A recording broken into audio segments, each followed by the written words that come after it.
सत्यमेव जयते या ब्रीदवाक्याला सत्यात उतरवणारी महाराष्ट्रातील एकमेव मराठी वृत्तवाहिनी आजचा महाराष्ट्र।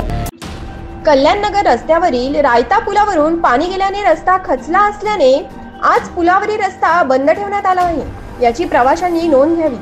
पुलाचे कठडे सुद्धा वाहून गेल्याने पूल धोकादायक बनला आहे। गेल्या 2 दिवसांपासून सतत पडणाऱ्या पावसाचे कल्याणनगर रस्त्यावरील रायता पुलावरून पाणी गेल्याने रस्ता खचला असल्याने दुपारी परत रस्ता वाहतुकीसाठी बंद करून काम जोमाने सुरू केले असून दुपारनंतर रस्ता चालू होण्याची शक्यता आहे।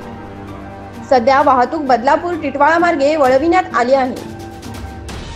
आजचा महाराष्ट्र न्यूज साठी राजेश भांगे, मुरबाड।